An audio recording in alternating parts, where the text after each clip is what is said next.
retomando el video lo que se comentaba en el video anterior, entonces queremos generar conocimiento a partir de probar inferencias o en términos más formales a partir de probar hipótesis.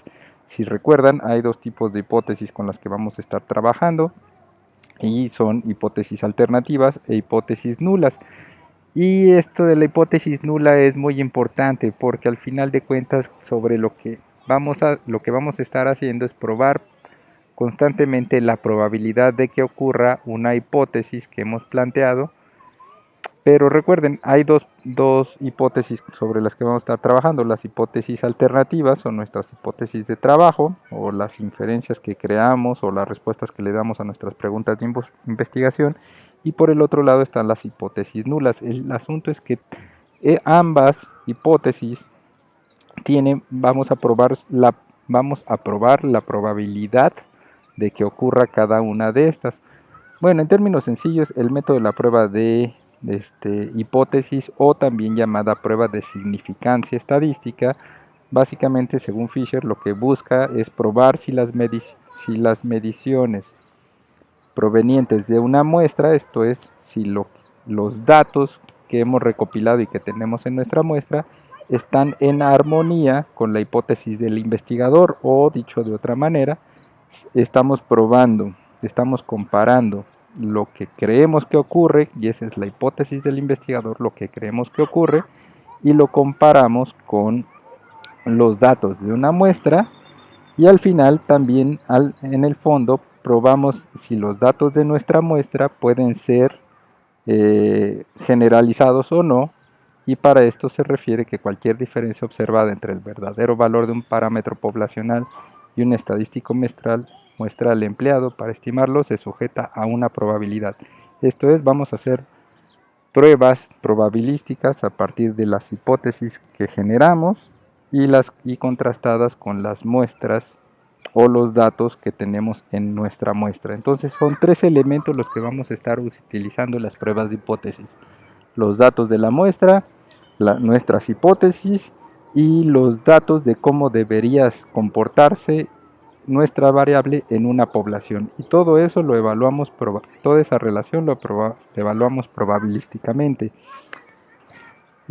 Bueno, en ese sentido lo que quería referirles es, pero bueno, como también les había adelantado anteriormente, el tipo de hipótesis sobre la que vamos a hacer en última instancia las pruebas es sobre la hipótesis nula, y eso se deriva de lo siguiente.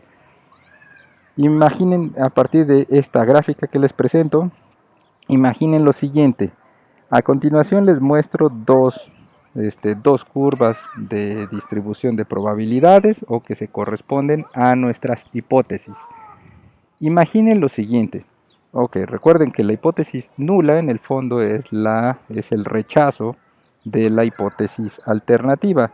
En ese sentido, la hipótesis nula probabilísticamente sería el complemento de una hipótesis alternativa, o si una hipótesis alternativa tiene la probabilidad de cumplirse al 90%, entonces por complemento la hipótesis nula tiene una probabilidad de ocurrencia del 10%. Bueno, imaginen eso.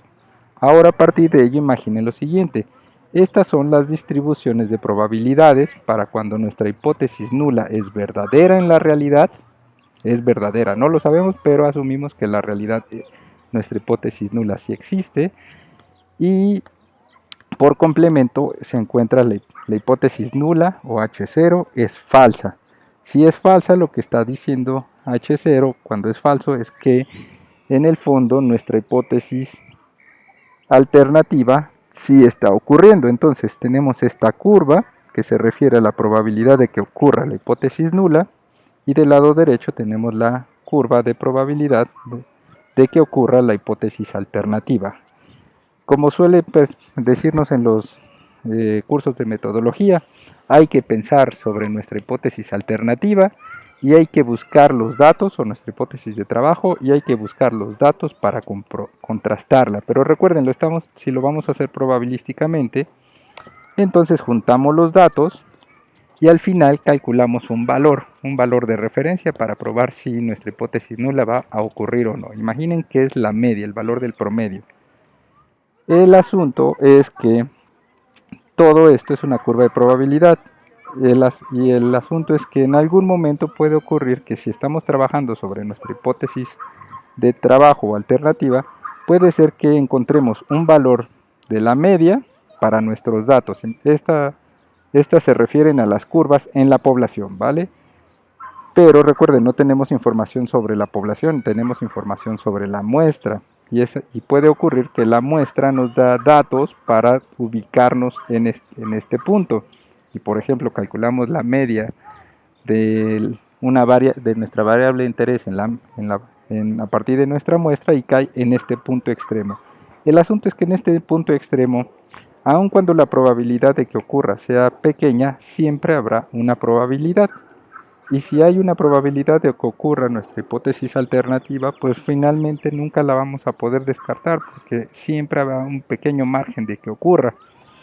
Y por ende siempre va a ser muy difícil descartar a las hipótesis de trabajo, porque aun cuando su probabilidad sea pequeña, no la podemos descartar. Y en ese sentido, entonces científicamente nunca vamos a poder generar nuevo conocimiento. Por decirlo de alguna otra manera, todas nuestras hipótesis, por más locas que sean, siempre tendrán una probabilidad de ocurrencia, y si tienen una probabilidad de ocurrencia no las podemos descartar. De manera complementaria, por ejemplo, siguiendo el criterio de Popper del fantasionismo, en este caso mejor trabajamos con la hipótesis nula. Y en ese sentido, al trabajar con la hipótesis nula, lo que estamos diciendo es vamos a trabajar con la negación de mi hipótesis de trabajo. Por ende trabajaré con la hipótesis nula. La hipótesis nula tiene una distribución de probabilidades igual, simétrica, a la hipótesis alternativa, pero recuerden, lo que estamos probando de este lado es si mi hipótesis nula es verdadera o no. Y en ese sentido, al probarla probabilísticamente, siempre habrá una probabilidad también muy pequeña o muy grande de que ocurra la hipótesis nula o de que la estemos viendo con nuestros datos muestrales. Y lo que podemos hacer en este caso es en algún momento empezar a definir cuál va a ser el criterio mínimo para rechazar a nuestra hipótesis nula. ¿Cuál será ese espacio probabilístico en el cual podremos tomar una decisión arbitraria y decir, si mi hipótesis nula tiene una probabilidad baja, entonces rechazaré a la hipótesis nula? Si me equivoco, bueno, ya correré ese riesgo, pero probabilísticamente voy a definir un criterio para rechazarla. Hacia donde voy es que es más fácil rechazar una hipótesis nula con baja probabilidad que rechazar una hipótesis alternativa de trabajo con baja probabilidad. Y esto al final se va a llamar, este método de probar hipótesis a partir de evaluar siempre la hipótesis nula, se llama prueba de hipótesis nula o prueba de significancia estadística. Y sobre eso es lo que vamos a estar trabajando constantemente.